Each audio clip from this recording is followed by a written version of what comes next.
Hi guys, welcome into this round 3 recap from the MexInsurance FIDE Open. Again, coming off of the round 1 loss that I was in complete control of and gave away. Took the bye in round 2 on Friday night, so was entering into round 3. Obviously not where I planned to be in the overall tournament standings, but I was able to kind of take it easy because I skipped round 2 and just get my head mentally in a good place going into the next day. And I was just ready to put up a fight. So let's see how this went. I was initially not paired in this round. Somehow I got left off. But we were able to get that all sorted out. And I ended up being paired significantly down. Kind of figured that would be the case because I'd only be sitting on my half-point bye through the first 2 games. So about as close to the bottom as you could be without being in the bottom. So playing a provisional, really low-rated player. But again, don't want to take anybody for granted. I had the black pieces. My opponent played e4 again. I'm not sure what I'm dealing with here. You know, I could be dealing with somebody who knows what they're doing. Could be dealing with a fairly solid player who's maybe just never gotten an official rating. So want to put my best foot forward, especially coming off of that first round giveaway and then not playing round 2. Just try to finish strong in this event. So I played the Sicilian, which anybody who's been following me the last couple of years knows that's pretty much been my go-to with the black pieces. So d3. So already this could be a sign, honestly, of my opponent's level showing. Now you might say, well, you went d3 in the first round after playing e4. And that is true, and that's a little bit different. Like, he could be going for a King's Indian attack, knight f3, g3, bishop g2. You can play the King's Indian attack against the Sicilian or the French. So he could be attempting that. But a lot of times when you're playing someone who's low rated, which I kind of figured this kid was, it's probably more just a sign of just wanting to play something solid. But not really. I don't like the move itself, especially if you're a lower rated player, because it's you have to play a lot more you have to play very, very accurately. Sorry, I couldn't find my words there for a second. You have to play very, very accurately with the white pieces if you're playing moves like this, because you're going to put your bishop on g2, and that's a little bit different, and the knight's going to be on f3, and you're going to go g3, and you know that's okay when you're of a higher skill level, but it's a little harder when you're lower rated. So I played knight c6, just book, knight c3. Again, opponents' moves are fine moves. There's nothing wrong, again, with the way my opponent played this game. Oh, sorry, that's not actually what happened. I played g6. Played g6 before knight f6. Bishop e2. So he doesn't go for the g3, bishop g2 line, which would be the only reason I would say that you would want to play d3 and lock your bishop in. Otherwise, I'd say, why isn't your bishop on an active square like c4? Or why isn't it on b5 like in a Rosalimo? Like, very, very active squares for your bishop.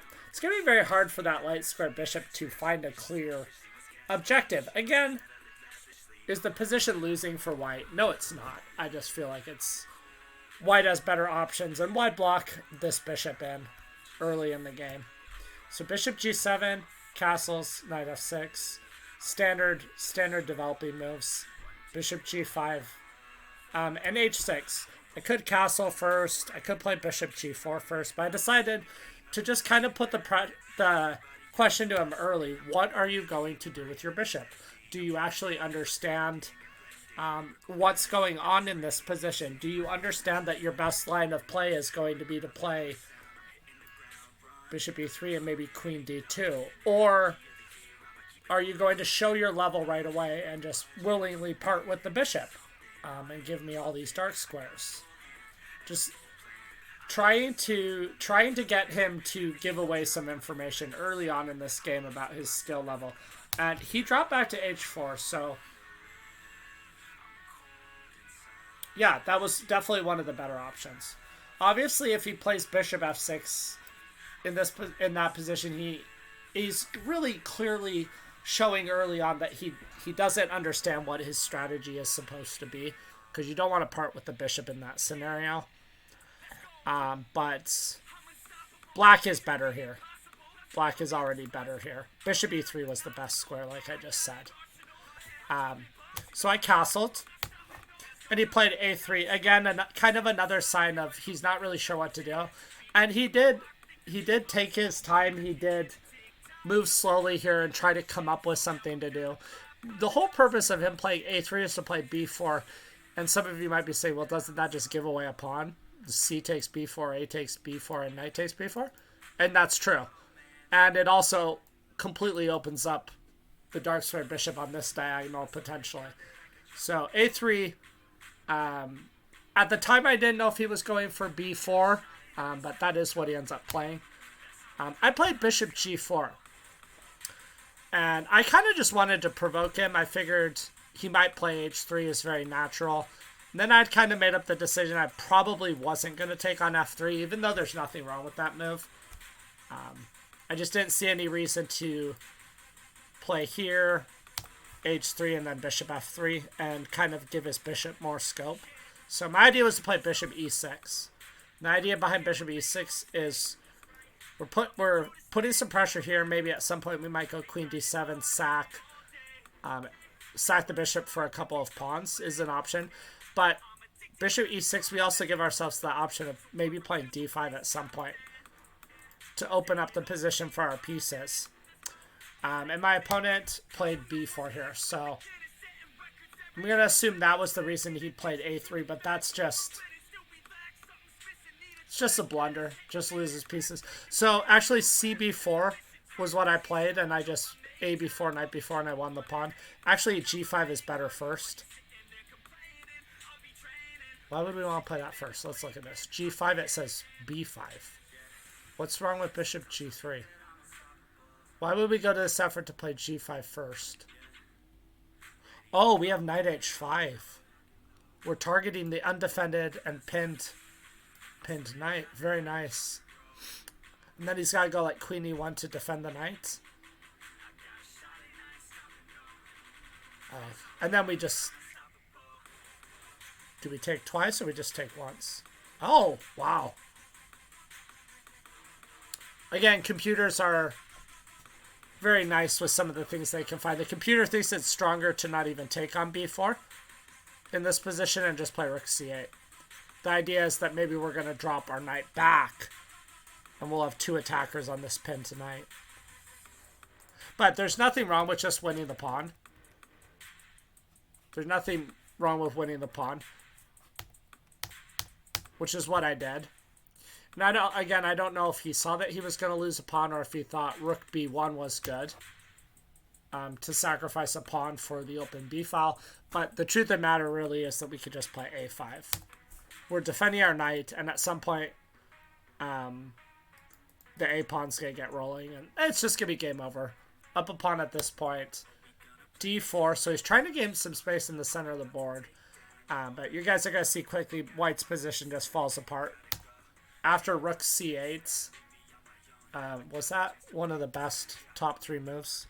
Again, I played my first game at a 72 accuracy. Which is not great, but it was still good enough. It should have been good enough to win. This game in comparison, I play at a 92 accuracy.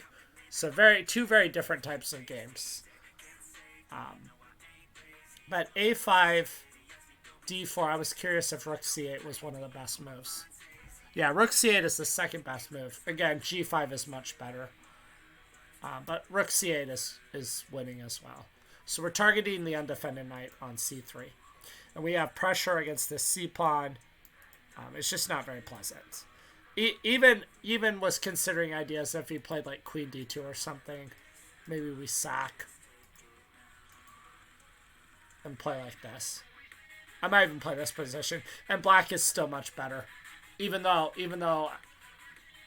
materially I'm down a little bit, but I still have plenty of compensation, even in a line like that. But my opponent opted to play, what did he play? Get back in the right line. So he took on f6.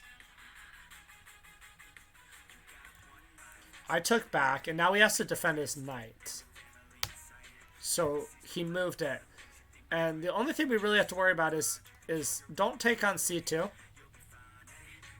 Because then if we're not careful, it might not even work here, but does rook b4 work here? Removing the defender of our rook. I guess we have rook e2. And I'm still winning. But there's no reason to allow this either. Knight c2 if we're going to play anything, but that allows him to activate his rook. So I felt like the best decision was to just attack the knight. And now it can't come back to c3 because we just take it. So now the question is on his knight. Where is it going to go? Is he going to defend it? And he just comes back to b2. And now we actually can play knight takes c2. So we're up 2 pawns, completely dominating the position. And my opponent plays knight c4, which is the second best move, but at this point it's too late. And now if you're black, you want to try to find the best continuation. He's threatening to take our c2 knight. Maybe we're not worried about that though, because we have b5 and his knight is pinned to his queen. Kind of looks like we're just getting our material back anyway. I can move the knight. He is threatening b7, so if we can keep him from being active, that would be ideal. And I found this clever little sequence. So there's b5, and it looks like we're giving back one of our pawns, queen c2, bc4, and then it kind of looks scary for white to put his bishop into a pin on his queen with bishop c4. But I think he thought, well, bishop e6 runs into d5. So trying to attack the bishop that doesn't want to move doesn't work with d5. Bishop b5 would be nice, but he has rook b5. Queen c7, there might be knight d2. But the truth, so it kind of looks like maybe he's getting a pawn back, but the truth of the matter is that there is this clever little move d5. Bishop's not going to take, because the rook's going to take the queen. So the bishop can't move because it's pinned to the queen. So it kind of looks like he has to play this move. And if he doesn't, we're just going to take on c4 and we're going to win a piece. So ed5, there's bishop f5 though. Now we are skewering his queen and his rook. So he's pinned. He would like to play bishop d3, but again, there's rook c2. So he's going to lose material after bishop f5, so he goes queen. We take the rook first. And then when he takes with the rook, we take with the bishop. And now, most people would just resign this as white, but lower rated people usually play this stuff out. Queen h6.